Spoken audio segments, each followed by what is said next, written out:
Well, I think as far as cost, one of the problems we have with the healthcare system, and again, I've been in healthcare for 25 years, so it's easy for me to talk about healthcare. Number one, the first thing we need to do is we need to open up our borders so that we can have more competition. How do you bring costs down? Bring costs down by having increased competition. Today, if you go to get a healthcare policy, you may have 2 or 3 providers that you can bid your health insurance policy. The problem is there are 1,600 companies in the United States, and you can't take a bid from one of those companies. We need to be able to open up our borders and be able to get competition within Ohio to bring down healthcare costs. Second thing that's important is we practice defensive medicine today in our country, and as I can tell you as an operator of healthcare facilities, that's the problem. Doctors practice defensive medicine. They do 20 or 30 tests when you probably only need 1 or 2. They run up that bill not because they want to. It's because they have to make sure they cover every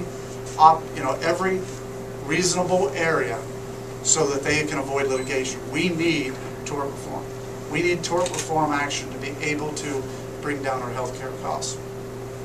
Third thing that I think is extremely important in healthcare is we need a system whereby when you go from one doctor to another doctor, or you go from one hospital to another hospital, they know what all your tests were before.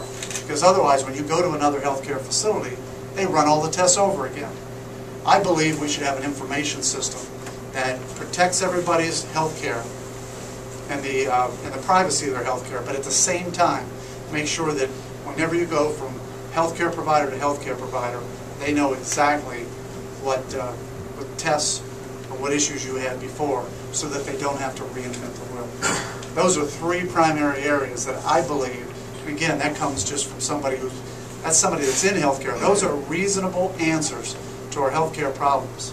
But again, when you have 85% of the people in Congress who have never made a paycheck, never run a business, never understood what it means for the employee or the business owner. Again, remember getting back, the small business owner, they're not going to make those decisions. They're going in a whole different direction.